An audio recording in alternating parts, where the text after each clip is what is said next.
Good morning and welcome to SDGIC groups. आज हम पढ़ेंगे श्री रामचंद्र जी के विषय में और जानेंगे उनके व्यक्तित्व के बारे में। श्री रामचंद्र जी के कार्य श्रेष्ठ और लोक कल्याणकारी थे। श्री रामचंद्र जी का नाम सबने सुना है कि वो एक महान राजा थे और उनके कार्य जो हैं वो बहुत ही ज़्यादा अच्छे और ऐसे थे जिससे लोगों का कल्याण होता था। इनका व्यक्तित्व उच्च मानवीय गुणों से संपन्न था और जो इनका व्यक्तित्व था उसमें बहुत ही अच्छे मानवीय गुण थे जिससे कि लोगों का कल्याण होता था। राम अयोध्या नरेश दशरथ के सबसे बड़े पुत्र थे। नरेश मतलब राजा। राम अयोध्या के राजा दशरथ के सबसे बड़े पुत्र थे। राम गुरुजनों की आज्ञा का पालन निष्ठापूर्वक करते थे और श्री राम जी अपने जो गुरु थे उनकी आज्ञा का पालन बहुत ही अच्छे से करते थे, मतलब सारी बातों को मानते थे। पिता की आज्ञा से राम ने अपने छोटे भाई लक्ष्मण के साथ ऋषि विश्वामित्र के आश्रम में जाकर उनके यज्ञ को हानि पहुंचाने वाले राक्षसों का वध किया। और ये जो भाई थे राम के, लक्ष्मण और राम दोनों लोग विश्वामित्र के यहाँ आश्रम में पढ़ाई करते थे और वहीं से उन्होंने शस्त्र और शास्त्र दोनों की विद्या जानी थी। अब उन्हीं के आश्रम से वो लोग गए एक यज्ञ में जहाँ पर उन्होंने राक्षसों का वध किया। यहीं से ये सीता जी के स्वयंवर में गए और वहीं से वो अपने गुरु विश्वामित्र के साथ दोनों राम लक्ष्मण सीता जी के स्वयंवर में गए। वहाँ शिव जी का धनुष तोड़ने के पश्चात सीता जी के साथ श्री राम जी का विवाह हुआ और वहाँ पर सीता जी के यहाँ गए तो वहाँ पर एक धनुष था जो कि शिव जी ने दिया था, तो उस धनुष को तोड़ा और उसको तोड़ने के पश्चात में उन्होंने सीता जी के साथ विवाह कर लिया। जब राजा दशरथ वृद्ध हो चले तब उन्होंने राम को शासन का भार सौंपना चाहा। वृद्ध मतलब बूढ़े हो गए। जब राजा दशरथ बूढ़े हो गए तो उन्होंने अपना सारा राज्य था, शासन था, वो सब राम को देना चाहा क्योंकि राम उनके बड़े पुत्र थे। परंतु मंथरा दासी के बहकावे में आकर कैकेयी ने राजा दशरथ से दो वरदान मांगे। मंथरा एक दासी थी, उनके बहकावे में आकर जो उनकी छोटी माता थी राम की कैकेयी, उन्होंने दशरथ से दो वरदान मांगे। ये वर दशरथ ने देवासुर संग्राम में कैकेयी के असीम शौर्य और सहायता से प्रसन्न होकर उसे मांगने को कहा था। ये वर जो है दशरथ ने पहले ही कह दिया था कि जब वो वहाँ पर संग्राम था असुरों का, देव का और असुर का, दोनों का संग्राम हुआ था, तो वहीं पे उनसे खुश होकर उनसे कह दिया था कि दो वरदान हमसे मांग लो। कैकेयी ने भविष्य में कभी मांगने की बात कही थी और कैकेयी ने उस समय वरदान नहीं मांगा। उन्होंने कहा कि मैं भविष्य में या बाद में कभी भी मांग लूँगी।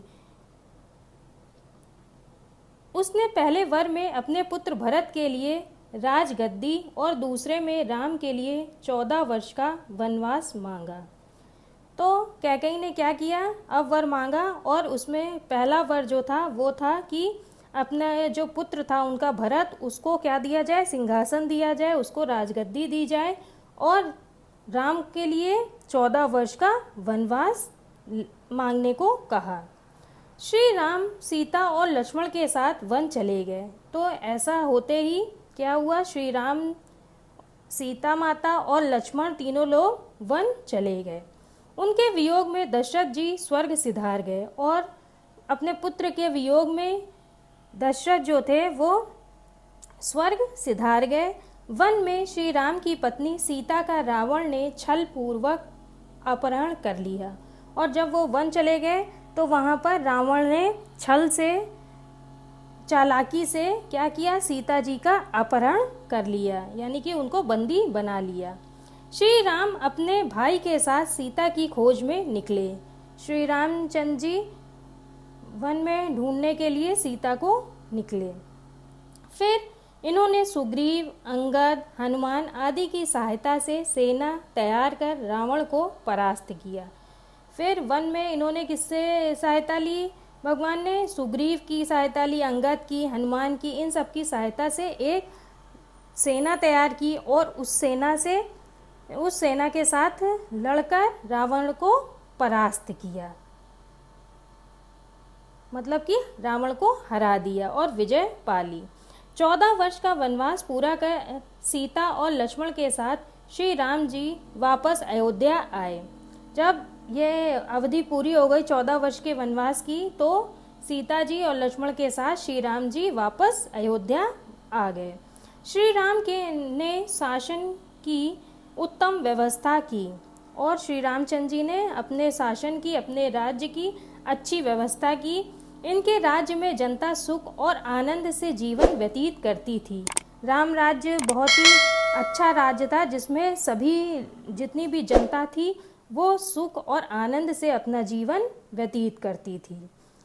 और तुलसीदास जी ने रामचरितमानस में राम राज्य का विशद वर्णन किया है। और तुलसीदास जी हैं, कवि हैं, जिन्होंने रामचरितमानस में राम राज्य का बहुत ही अच्छा वर्णन किया है। रामचरितमानस एक ग्रंथ है जिसमें कि उन्होंने श्री राम जी के बारे में सब कुछ लिखा है। अब आते हैं इनके प्रश्नों पर। आप इनके प्रश्न अपनी अभ्यास पुस्तिका में लिखिएगा और फिर उसका उत्तर लिखिएगा। पहला प्रश्न है, रामचंद्र जी के जीवन में कौन कौन से गुण आपको प्रिय लगते हैं? उन गुणों को आप क्यों अच्छा समझते हैं? दूसरा प्रश्न है, श्री राम के राज्याभिषेक के समय कौन सी घटना घटी? और तीसरा प्रश्न है, राम राज्य को आदर्श राज्य क्यों कहा गया है? आप इस चैनल को सब्सक्राइब करें और वीडियो पसंद आए तो लाइक ज़रूर करें। धन्यवाद।